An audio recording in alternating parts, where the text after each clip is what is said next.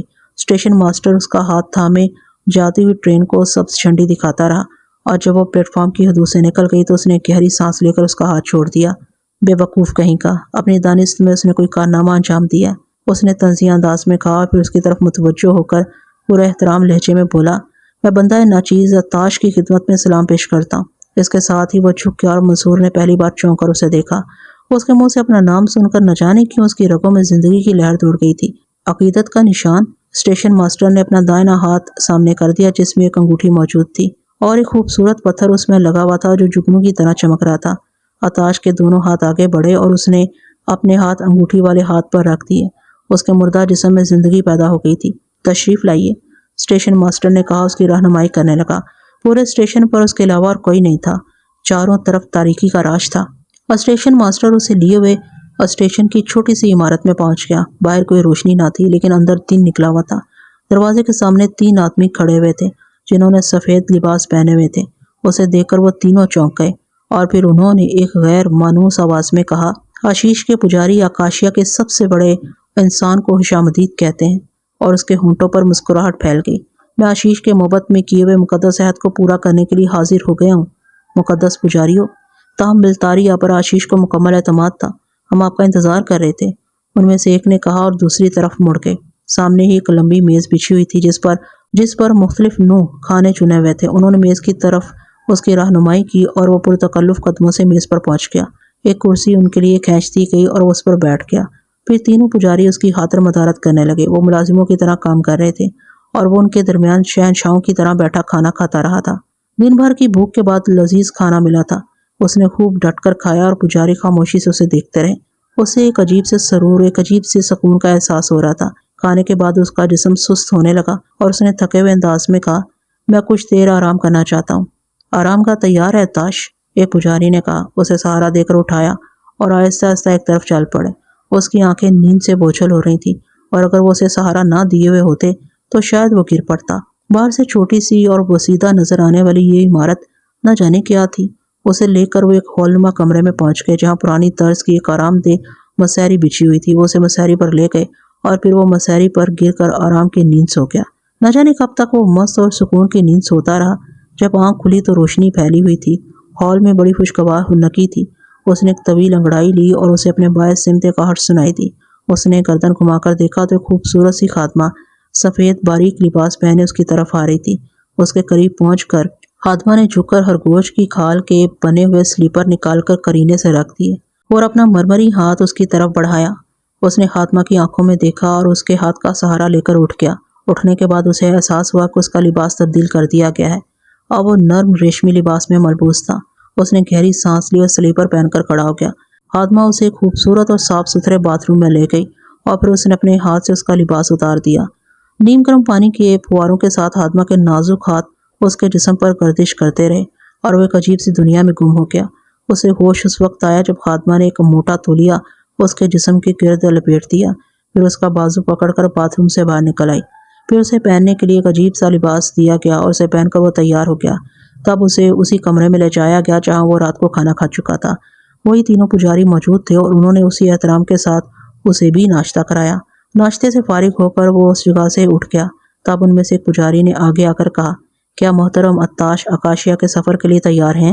ہاں، میں آشیش کے محبت میں حاضری دینا چاہتا ہوں، منصور نے جواب دیا، اور تینوں پجاری مسکرانے لگے۔ تب باید تشریف لے چلیں، سواری تیار ہے، ایک پجاری نے کہا، اور منصور گردن ہلا کر عمارت کے دروازے کی طرف بڑھ گیا۔ تینوں پجاری اپنی جگہ کھڑے تھے۔ منصور نے پلٹ کر ان کی طرف نہیں دیکھا اور دروازے سے باہر نکل گیا، لیکن باہر کا منظر عجیب تھا۔ نہ ریلوے اسٹیشن تھا، نہ کوئی آبادی۔ ایک لکو دک جنگل پھیلا ہوا تھا، اور ایک گھنے درخت کے نیچے سفید رنگ کا ایک قداور گھوڑا کھڑا ہوا تھا، جس پر زین کسی ہوئی تھی۔ اسے دیکھ کر گھوڑا ہنہنایا، اور اپنے گھوڑے کو پہچان کر وہ مسکرایا۔ گھوڑے نے بھی اسے دیکھ کر خوشی کا اظہار کیا تھا۔ گھوڑے کے نزدیک پہنچ کر اس نے پلٹ کر پجاریوں کو دیکھا، لیکن کیسے پجاری، کون سی عمارت، وہاں تو کچھ نہیں تھا سوائے سرسبز درختوں کے، جن میں باس میں خوبصورت پھل لٹکے ہوئے تھے۔ لیکن اس بدلے ہوئے ماحول کو دیکھ کر اسے حیرت نہ ہوئی۔ وہ اس علاقے کو اچھی طرح پہچانتا تھا۔ درجنوں بار وہ یہاں شکار کھیلنے آ چکا تھا۔ اس علاقے میں اس نے ایک بہت بڑا ریچھ شکار کیا تھا۔ اس نے گھوڑے کو ہاتھ مارا اور گھوڑا دوڑنے لگا۔ وہ بڑی شان سے اس پر بیٹھا ہوا تھا۔ خوبصورت راستے، گھنے جنگلات، سبزے سے لدے ہوئے پہاڑی میدان، یہ سب کچھ اس کے جانے پہچانے تھے۔ ایک عجیب سی خوشی، ایک انجانی سی مسرت اس کے ذہن میں کروٹیں بدل رہی تھی۔ وہ ایک بے خودی سے سرشار آگے جا رہا تھا، اور سورج چڑھے تک یہ سفر جاری رہا۔ دھوپ چلچلانے لگی، پھر دور سے اسے آشیش کے محبت کے سنہری عکس جگمگاتے نظر آئے۔ یہ عکس بھٹکے ہوئوں کو راستہ دکھاتے تھے۔ اس نے عکس کی سیدھ لی اور گھوڑے کو اس راستے پر ڈال دیا، اور پھر وہ سورج کے ساتھ سفر کرتا رہا۔ لیکن سورج پیچھے رہ گیا، اور تھوڑی دیر کے بعد محبت کی عمارت نظر آنے لگی، سیاہ سنگی عمارت جس میں آشیش موجود تھا۔ ایک بہت بڑا ناہموار سنگی بت جسے ہواؤں نے تراشا تھا، اور جو بے پناہ قوتوں کا مالک تھا۔ وہ ایک عجیب سی لگن کے ساتھ محبت کی طرف گھوڑا دوڑاتا رہا۔ محبت کا دروازہ نظر آنے لگا تھا اور تھوڑی دیر کے بعد وہ محبت کے دروازے پر پہنچ گیا۔ اس کی پیاسی آنکھیں محبت کا طواف کر رہی تھیں اور اس کی روح سکون کے سمندر میں غوطہ زن تھی۔ وہ دروازے کے قریب کھڑا محبت کو دیکھتا رہا۔ گھوڑے کو اس نے یوں ہی چھوڑ دیا اور پھر وہ لڑکھڑاتے قدموں سے آگے بڑھ کر دروازے میں داخل ہو گیا۔ اس کے قدم والہانہ انداز میں آگے بڑھ رہے تھے اور پھر کئی دروازوں کو عبور کرتا ہوا اس ہال میں پہنچ گیا جس کے اوپر سبزی مائل عکس تھا اور ہال کے درمیان ہواؤں کا بیٹا سر اٹھائے کھڑا تھا۔ اس کی آنکھیں بند تھی اور سر جھکتا چلا گیا۔ میں نے اپنا عہد پورا کر لیا ہے مقدس آشیش، میں واپس آ چکا ہوں، اس نے کہا اور ایک نرم ہاتھ نے اس کی باہوں میں انگلیاں ڈال دیں۔ ایک مانوس انداز، ایک حسین لمس۔ وہ آنکھیں بند کیے کھڑا رہا، پھر ایک مترنم آواز گونجی، عطاش، اور اس کی آنکھیں کھل گئیں۔ یہ آواز اس کی زندگی کی تھی، اس کی روح تھی۔ وہ ایسا سا اٹھا، سفید ہوائی لباس میں ابانا مسکرا رہی تھی، مقدس مسکراہٹ۔ ابانا کی آنکھوں میں ستارے جگمگا رہے تھے۔ تم آ گئے میرے محبوب، تم آ گئے، اس نے مسکراتی آواز میں کہا اور عطاش کا سر سینے سے لگا لیا۔ عطاش اس کے گداز میں ڈوب گیا اور وہ وقت یاد آ گیا جب وہ ابانا سے رخصت ہو رہا تھا۔ اسے سب کچھ یاد آ گیا۔ اس کی آنکھوں میں بے شمار تصویریں رقص کرنے لگیں۔ محبت کے شمال میں کچے پکے بے شمار مکانات پر پھیلی ہوئی بستی جس کی آبادی 1,00,000 کے قریب تھی۔ اسی بستی کا نام آکاشیا تھا۔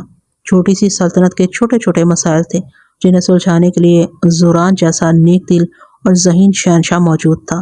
پوری بستی خوشحال تھی۔ سرخ و سفید لوگ عیش و عشرت کی زندگی بسر کرتے تھے، لیکن چلچلاتے میدانوں کے درندے بلتاری اس سکون کی بستی سے نفرت کرتے تھے، شدید نفرت۔ ان کی دلی خواہش تھی کہ پہاڑوں کے غاروں اور میدانوں کے نیچے سوراخ بنا کر رہنے کی بجائے وہ آکاشیا کے مرغزاروں پر قبضہ کر لیں، آکاشیا کی حسین عورتوں کو اپنی لونڈیاں بنا لیں اور ان کے جوانوں کو ختم کر کے بچوں کو غلام بنا لیں۔ بلتاری کا بزدل سردار تاغان رات دن یہی چالیں سوچتا رہتا تھا۔ وہ اندر ہی اندر اپنی قوت بڑھاتا رہا تھا اور پھر ایک مضبوط فوج بنا کر اس نے آکاشیا سے چھیڑ چھاڑ شروع کر دی۔ بلتاریا درندے میدانوں سے نکل کر آکاشیا کی سرحدوں میں لوٹ مار کرنے لگے۔ وہ آکاشیا کے باشندوں کو اغوا کر کے لے جاتے، انہیں اپنے ظلم خانوں میں رکھ کر اذیتیں دیتے اور پھر فرار ہونے کا موقع دیتے تاکہ آکاشیا کے باشندے اپنی ریاست میں جا کر بلتاریوں کے عظیم لشکروں اور ان کے خوار انسانوں کی داستانیں سنائیں، اور اس طرح آکاشیا کا سردار زوران ان سے مرعوب ہو جائے، ان کی اطاعت قبول کر لے اور بلاخر وہ آکاشیا پر قابض ہو جائیں۔ لیکن تاغان اپنی چال میں ناکام رہا۔ زوران ان سے مرعوب نہ ہوا بلکہ اس نے بلتاریا کے خلاف خود بھی تیاریاں شروع کر دیں۔ اسے احساس تھا کہ بلتاریا کی قوت آکاشیا سے کہیں زیادہ ہے۔ بلتاری درندے محنت و مشقت کے عادی ہیں، وہ جفاکش جنگجو اور خوخار ہیں اور ان سے جنگ آسان نہ ہوگی۔ چنانچہ وہ پریشان بھی تھا اور پھر اس نے ہر شخص کو دعوت دی کہ وہ بلتاریوں سے نپٹنے کے لیے تجاویز پیش کرے۔ آکاشیا کے باشندے بلتاریا سے خوفزدہ تھے۔ عطاش خود بلتاریا کے عزائم سے سخت پریشان تھا، لیکن اسے آکاشیا سے محبت تھی اور وہ اسے بلتاریوں کے زیر نگی نہیں جانے دینا چاہتا تھا۔ چنانچہ اس نے دن رات محنت کر کے ایک نقشہ جنگ ترتیب دیا اور یہ نقشہ ہر لحاظ سے مکمل تھا۔ وہ نقشہ جنگ لے کر شہنشاہ کے حضور پہنچ گیا اور اس نے اپنی ناچیز تجاویز پیش کی، لیکن زوران اس عظیم پروگرام کو سن کر حیران رہ گیا۔ بے شک بلتاری کی تباہی کے لیے اس سے بہتر منصوبہ کوئی نہ ہو سکتا تھا۔ شہنشاہ نے اسے پرجوش مبارکباد دی اور شاہی محل میں وہ 3 روز مہمان رہا۔ وہاں اسی دوران اس کی ملاقات ابانا سے ہوئی تھی۔ ابانا جو آکاشیا کی شہزادی تھی، حوروں کا مقدس حسن، فرشتوں کی سی پاکیزگی کا پیکر۔ ابانا اس کے دل میں اتر گئی اور وہ بری طرح زخمی ہو گیا، لیکن دوسری طرف ابانا بھی اس کے تیرے نظر سے نہ بچ سکی۔ وہ اس کے لیے دیوانی ہو گئی۔ وہ محل سے چلا آیا لیکن ابانا اس کے دل سے دور نہ ہوئی اور ابانا کو بھی چین نہ آیا۔ تب ایک تاریک رات میں وہ اس سے ملنے چلی آئی۔ اس نے اپنی نسوانیت کو بالائے طاق رکھ کر اسے اظہار محبت کیا اور عطاش کو جنت مل گئی۔ وہ ابانا کے مقدس حسن میں کھو گیا اور دونوں کو دنیا کی خبر نہ ہوئی۔ شہنشاہ اس کی بہت عزت کرتا تھا اور اکثر اسے محل بلوا کر اسے مشورہ لیتا رہتا تھا۔ پھر وہی ہوا۔ پروگرام کے مطابق بلتاریوں سے چھیڑ چھاڑ کی گئی اور بلتاریا جو ابھی یورش کا ارادہ نہ رکھتا تھا، غضبناک ہو کر چڑھ آیا۔ عطاش کی اسکیم قدم بقدم کامیابی کی منازل طے کر رہی تھی۔ وہ اپنی فوجوں کو پیچھے ہٹاتے آئے اور تابان کامیابی کے نشے میں چور آگے بڑھتا رہا اور پھر اس مخصوص مقام پر لا کر جہاں وہ بلتاری فوجوں کو لانا چاہتے تھے، آکاشیا کے سپاہی بلتاری فوجوں کا صفایا کرنے لگے اور آن کے آن میں نقشہ پلٹ گیا۔ بلتاریا کو بدترین شکست ہوئی۔ وہ اس بری طرح گھرے کے بلتاریا کا ایک بھی جوان زندہ واپس نہ جا سکا۔ خود عطاش بھی اس جنگ میں شریک تھا۔ آکاشیا کا بچہ شریک تھا۔ عطاش کے پہلو میں ایک زہریلا تیر آ لگا اور اسے نکالنے کی کوشش میں تیر کا پھل ٹوٹ کر اندر رہ گیا تھا۔ آکاشیا کو شاندار فتح حاصل ہوئی اور زوران کا سب سے بڑا دشمن ختم ہو گیا۔ اس فتح کا صحرا اس نے پورے خلوص سے عطاش کے سر باندھ دیا، لیکن عطاش زخم سے بہہ جانے والے خون سے نڈھال میدان جنگ میں گھوم رہا تھا۔ آکاشیا کے سپاہی اسے لے کر شاہی محل میں آ گئے اور شہنشاہ کے خاص معالج اس کا علاج کرنے لگے، لیکن عطاش کے جسم میں موت کا زہر پھیل گیا تھا۔ اس کی حالت بگڑتی چلی گئی۔ ابانا کی بے قراریاں انتہا کو پہنچ گئیں۔ اس کی کنیز ساشا ہر وقت عطاش کے پاس رہتی، اسے ابانا کے بارے میں بتاتی رہتی، لیکن عطاش کو اپنی موت کا یقین ہو چکا تھا۔ معالج کی تمام تر کوششیں ناکام ہو گئیں۔ شہنشاہ زوران پریشان ہو گیا۔ تب اسے آشیش کے محبت میں پہنچا دیا گیا۔ اب دوا سے زیادہ دعا کی ضرورت تھی اور آشیش کے محبت میں شہزادی ابانا اس سے آ ملی۔ اس نے تمام پردے اتار دیے تھے اور شہنشاہ کو بھی اس کی محبت کا علم ہو گیا تھا۔ آکاشیا کے نجات دہندہ سے پورا آکاشیا عشق کرنے لگا تھا۔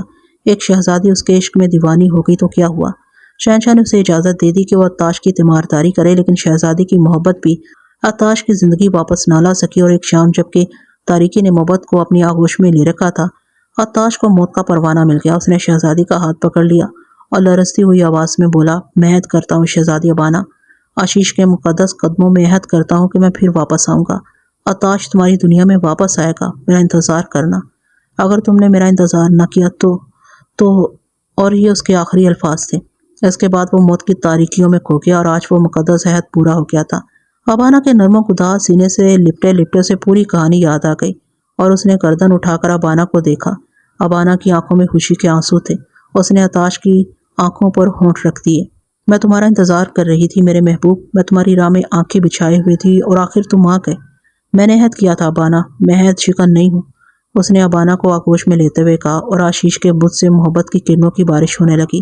نہ جانے کب تک ابانا اس کے آغوش میں رہی اور وقت کا احساس نہ رہا۔ پھر وہ سنبھلے اور ابانا اس کا ہاتھ پکڑ کر کھڑی ہو گئی اور بولی، چلے عطاش، سب تمہارے منتظر ہوں گے۔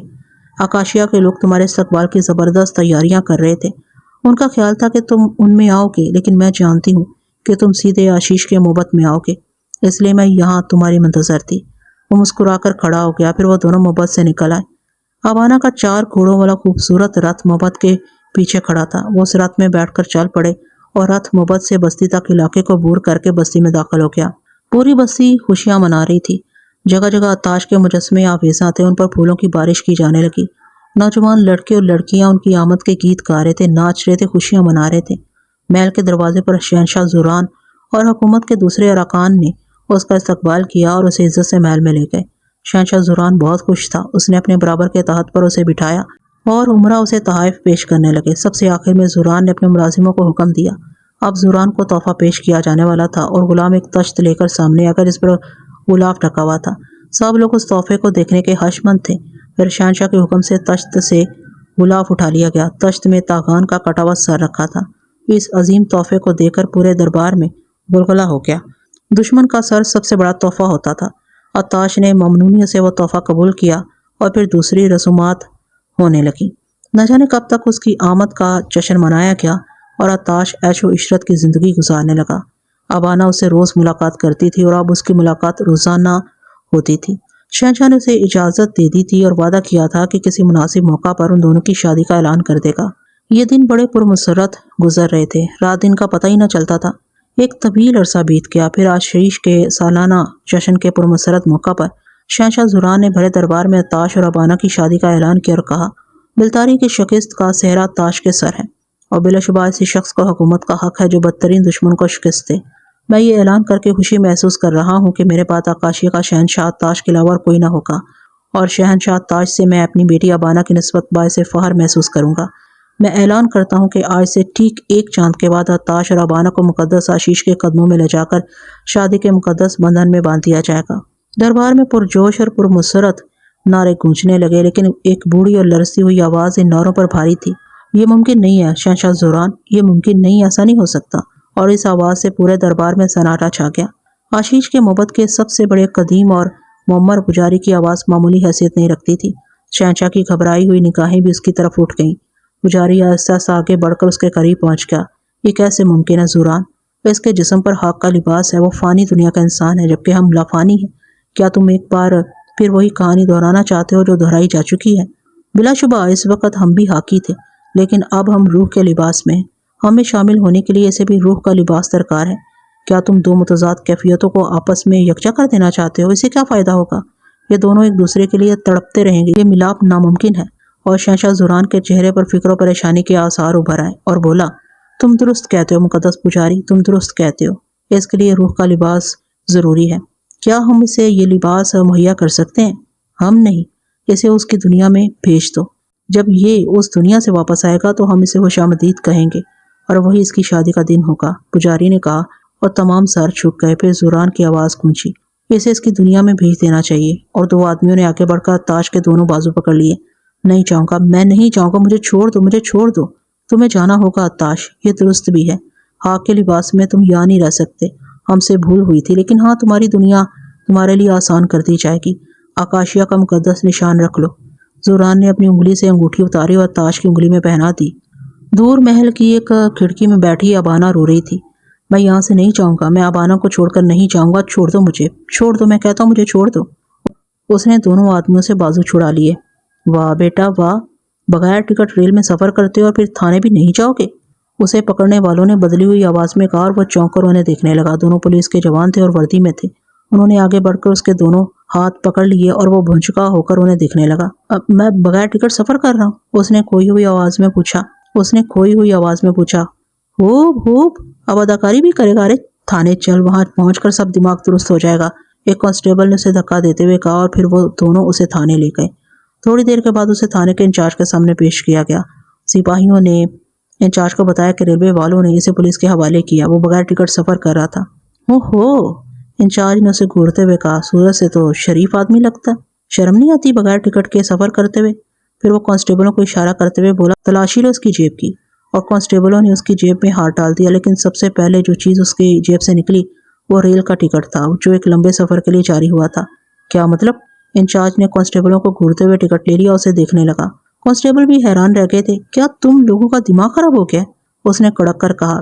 جناب، وہ ریلوے والوں نے، ایک کانسٹیبل نے کہا، ان کا بھی دماغ خراب معلوم ہوتا ہے، انچارج نے کہا، اور پھر معذرت آمیز انداز میں بولا، معاف کیجیے گا جناب، شاید کوئی غلط فہمی ہو گئی ہے، آپ کا نام معلوم کر سکتا ہوں؟ جی ہاں، منصور، میرا نام منصور ہے، اس کے منہ سے نکلا، اور انچارج نے ایک مرتبہ پھر اسے معذرت کر کے اسے رخصت کر دیا۔ منصور کا دماغ گھوم رہا تھا، تھوڑی دیر قبل کے واقعات اس کے ذہن میں تازہ تھے، لیکن وہ کیا خواب تھا سب کچھ، اور پھر وہ کہاں سے آ رہا تھا، اور ٹکٹ اس کی جیب میں کہاں سے آ گیا؟ دفعتاً اس انگوٹھی کا خیال آیا جو اشتہی کے سر کی شکل رکھتی تھی۔ اس نے چونک کر اپنی انگلی کی طرف دیکھا اور ششدر رہ گیا۔ تو کیا یہ سب کچھ خواب نہیں ہے؟ اس کا نام عطاش بھی ہے اور منصور بھی۔ اس کا دل ابانا کے خیال سے دھڑکنے لگا۔ ابانا جسے وہ روتی چھوڑایا تھا، نہ جانے کب تک اس کے جسم کو خاک میں تڑپنا پڑے۔ اسے روح کا لباس چاہیے تھا۔ روح کا لباس، اب کیا کرے، کہاں جائے؟ تب اسے احسان علی یاد آئے، اپنی ماں یاد آئی، بہن یاد آئی۔ وہ بے قرار ہو گیا، نہ جانے ان کی کیا حالت ہے، نہ جانے کتنے دن وہ ان سے جدا رہا۔ دوسرے لمحے بے قراری سے وہ آگے بڑھ گیا۔ احسان علی کو بیماری کی وجہ سے ریٹائر کر دیا گیا تھا، وہ بستر سے لگے ہوئے تھے۔ ماں بیٹی دن رات روتے رہتے تھے، پڑوس کے لوگ ہی ان کی مدد کرتے تھے۔ خوددار احسان علی نے راشد کے مزید احسانات قبول نہیں کیے تھے۔ وہ ایک جوان بیٹی کے باپ تھے اور کسی جوان لڑکے کے احسانات ان پر انگشت نمائی بھی کر سکتے تھے۔ راشد اس بات پر بہت کڑتا تھا، لیکن مجبور تھا۔ وہ ہفتے میں ایک بار ان لوگوں کے پاس ضرور آتا تھا۔ اس نے منصور کی ماں کو بھی بہت سمجھایا، انہیں یاد دلایا کہ وہ ان کے بیٹے کا دوست ہے، لیکن وفا پرست بیوی شوہر کی مرضی کے خلاف کیسے کر سکتی تھی؟ وہ راشد سے بہت محبت کرتی تھی اور اس کی خواہش تھی کہ لبنہ کے ساتھ راشد کی شادی کر دے، لیکن موجودہ حالات میں یہ تصور بھی مذاق خیز تھا۔ ہاں، ایک آس ضرور تھی، ممکن ہے گمشدہ بیٹا واپس آ جائے، اور یہی آس زندگی کا سہارا تھی۔ آج احسان علی کی حالت کچھ ٹھیک تھی اور وہ اٹھ کر بیٹھے تھے، اس لیے سب کے چہروں پر رونق آ گئی تھی۔ نہ جانے کیا بات ہے عظمیٰ، آج دل کو ایک عجیب سی فرحت کا احساس ہو رہا ہے، کچھ عجیب سی امنگیں جاگ رہی ہیں، ایسا لگ رہا ہے جیسے بیمار ہی نہ ہو۔ دو ہی باتیں ہو سکتی ہیں، یا تو موت نے آخری سنبھالا دیا ہے کہ دل کی حسرت نکالو، یا زندگی لوٹ آئی ہے۔ ایسی باتیں نہ کریں سرتاج، خدا میری زندگی آپ کو دے دے، آپ ہی کے دم سے تو ہم زندہ ہیں، بیوی نے کہا۔ ارے میں تمہیں کیا دے رہا ہوں، کیا دیا میں نے تمہیں؟ اور پھر اب زندگی بے مزہ ہے۔ منصور کی آنکھیں روشن کیے ہوئے ورنہ، اور منصور کے خیال سے ان کی آنکھوں سے آنسو بہنے لگے۔ اسی وقت دروازے پر دستک ہوئی اور عظمیٰ نے آنسو پوچھ ڈالے۔ شاید کرم خان کی بیوی دلیا لائی ہے، کہہ گئی تھی کہ دلیا پکا ہے، لائیں گی بھیا کے لیے۔ کیا دن آ گئے، احسان علی پھیکے انداز میں ہنستے ہوئے بولے، ہم پڑوسیوں کی بھیک پر زندگی گزار رہے ہیں۔ عظمیٰ نے کوئی جواب نہ دیا اور بیٹی کو پکار کر کہنے لگی، لبنہ دروازہ کھول دو، خالہ آئی ہیں۔ اب باورچی خانے سے لبنہ نکل کر دروازے کی طرف بڑھ گئی۔ اس نے دروازہ کھولا اور پھر اس کی چیخ سن کر احسان علی اور عظمیٰ چونک پڑے۔ کیا ہوا کیا ہوا؟ احسان علی اپنی بیماری بھول کر بستر سے اتر آئے۔ عظمیٰ بھی دروازے کی طرف دوڑی اور پھر ان کی چیخ لبنہ سے بھی کہیں زیادہ ان کے منہ سے عجیب سی آواز نکلی، منصور! وہ بے ہوش ہو کر گر پڑی۔ منصور تیزی سے ماں کی طرف لپکا۔ احسان علی کے گھر کی بہاریں لوٹ آئی تھیں، ان کی تمام بیماری ختم ہو گئی تھی۔ آخر خدا نے ان بے کسوں کی فریاد سن لی تھی۔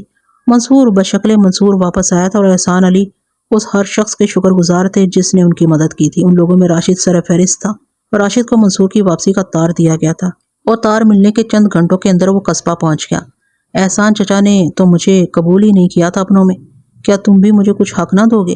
تمام ہنگاموں کے بعد راشد نے کہا۔ کیا مطلب راشد؟ منصور نے کہا، میں تم لوگوں کو شہر لے جاؤں گا، میں تمہارے لیے کسی ملازمت کا بندوبست کروں گا، ہم سب مل کر رہیں گے۔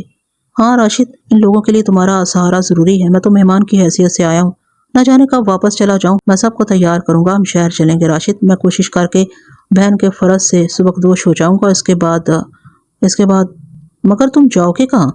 راشد نے حیرت سے پوچھا۔ آکاشیا، جو میرا وطن ہے، جہاں میری محبوبہ میرا انتظار کر رہی ہے، منصور نے بھرائی ہوئی آواز میں کہا۔ راشد نے گھبرائے ہوئے انداز میں منصور کی شکل دیکھی، کیا اسے پھر دورہ پڑنے والا ہے؟ لیکن منصور نارمل تھا۔ کیا تم مذاق کر رہے ہو منصور؟ اس نے بوکھلائے ہوئے انداز میں پوچھا۔ نہیں راشد، میں ہتاش ہوں، در حقیقت میں ہتاش ہوں، تم ہمیشہ مجھے جھٹلاتے رہے ہو، میں ہتاش ہوں راشد، میں اپنی دنیا میں لوٹ گیا تھا، میرے پرستاروں نے میرا استقبال کیا، ابانا نے میری راہ میں پلکیں بچھا دی، وہ میری آمد سے بےحد خوش تھے، میں خاکی لباس میں تھا جبکہ خاک کے لباس کو وہاں قبول نہیں کیا جا سکتا تھا، اب میں روح کے لباس میں وہاں جاؤں گا اور ابانا کو ہمیشہ کے لیے اپنا لوں گا۔ اور منصور ہوش میں آؤ، خدا کے لیے ہوش میں آؤ، میری واپسی میں بھی طویل مدت ہے راشد، اور میں اس دنیا کا منصور ہی ہوں، فکر مت کرو، میرے اوپر پاگل پن کا دورہ نہیں پڑ رہا، میں ٹھیک ہوں۔ مگر تم پھر وہی باتیں کر رہے ہو دوست، تم پھر میں نے غلط نہیں کہا، دیکھو یقین نہ آئے تو یہ نشان دیکھ لو، یہ آکاشیا کا قومی نشان ہے۔ اس نے انگوٹھی سامنے کر دی، پھر پرخیال لہجے میں بولا، شہنشاہ زوران نے کہا تھا کہ تمہاری دنیا تمہارے لیے آسان کر دی جائے گی، ابھی تو میری دنیا میرے لیے آسان نہیں ہے، کیا آسانی کی گئی ہے اس دنیا میں میرے لیے؟ راشد متغیرانہ نظروں سے انگوٹھی دیکھنے لگا۔ یہ انگوٹھی بلا شبہ اس نے پہلے کبھی منصور کے پاس نہ دیکھی تھی، بہرحال اسے اندازہ ہو گیا کہ منصور سنجیدہ ہے اور یہ سب کچھ مذاق میں نہیں کہہ رہا تھا۔ اور پھر منصور نے راشد کی پیشکش والدین کے سامنے دہرا دی۔ احسان علی بولے، تم جیسا مناسب سمجھو کرو بیٹے، میرے ذہن میں ایک اور خیال پرورش پا رہا ہے، راشد بلا شبہ ایک شریف اور نیک لڑکا ہے، لبنہ کی شادی کے فرض سے بھی ہم سبکدوش ہونا چاہتے ہیں، اگر یہ سب کچھ شہر چل کر سوچیں گے ابا جان، ہمیں شہر جانا چاہیے، منصور نے کہا، اور احسان علی کسی سوچ میں گم ہو گئے۔ منصور بھی واپس اپنے کمرے میں آ کر اسی سوچ میں ڈوب گیا۔ اب جبکہ لبنہ کی شادی راشد کے ساتھ کرنے کا فیصلہ کر لیا گیا تھا، راشد کا مزید احسان مناسب نہیں تھا، کیا شہر چل کر اس کے رحم و کرم پر رہنا مناسب تھا؟ ہرگز نہیں۔ اس طرح لبنہ ہمیشہ کے لیے زیر بار ہو جائے گی، پھر شہر جانے کے لیے رقم کہاں سے آئے؟ اور اسی وقت اس کے کانوں میں زوران کی آواز گونجی، دنیا تمہارے لیے آسان کر دی جائے گی۔ یہ آواز کمرے کے کونے سے آئی تھی۔ منصور کی نگاہ اس کی طرف اٹھ گئی اور وہ اچھل پڑا۔ کمرے میں ایک سفید ہیولا سے نظر آ رہا تھا، اس کے ہاتھ میں کوئی چیز تھی۔ ہیولا آہستہ آہستہ آگے بڑھایا اور منصور اسے پہچان گیا۔ یہ آشیش کے محبت کا ایک پجاری تھا اور اس کے ہاتھوں میں دبی ہوئی چیز ایک صندوق تھا، جسے اس نے منصور کے سامنے کھول دیا۔ صندوق میں اوپر تک نوٹ بھرے ہوئے تھے۔ پھر اس نے گردن جھکا کر کہا، زوران کا مقدس نشان تمہارے پاس موجود ہے۔ منصور بھی واپس اپنے کمرے میں آ کر اسی سوچ میں ڈوب گیا۔ اب جبکہ لبنہ کی شادی راشد کے ساتھ کرنے کا فیصلہ کر لیا گیا تھا، راشد کا مزید احسان مناسب نہیں تھا، کیا شہر چل کر اس کے رحم و کرم پر رہنا مناسب تھا؟ ہرگز نہیں۔ اس طرح لبنہ ہمیشہ کے لیے زیر بار ہو جائے گی، پھر شہر جانے کے لیے رقم کہاں سے آئے؟ اور اسی وقت اس کے کانوں میں زوران کی آواز گونجی، دنیا تمہارے لیے آسان کر دی جائے گی۔ یہ آواز کمرے کے کونے سے آئی تھی۔ منصور کی نگاہ اس طرف اٹھ گئی اور وہ اچھل پڑا۔ کمرے میں ایک سفید ہیولا سا نظر آ رہا تھا، اس کے ہاتھ میں کوئی چیز تھی۔ ہیولا آہستہ آہستہ آگے بڑھایا اور منصور اسے پہچان گیا۔ یہ آشیش کے محبت کا ایک پجاری تھا اور اس کے ہاتھوں میں دبی ہوئی چیز ایک صندوق تھا، جسے اس نے منصور کے سامنے کھول دیا۔ صندوق میں اوپر تک نوٹ بھرے ہوئے تھے۔ پھر اس نے گردن جھکا کر کہا، زوران کا مقدس نشان تمہارے پاس موجود ہے، تاش جو طلب کرو گے اسی وقت مل جائے گا۔ دنیا کی چیزوں کی تمہیں کمی نہ ہوگی، لیکن اپنا عہد یاد رکھنا۔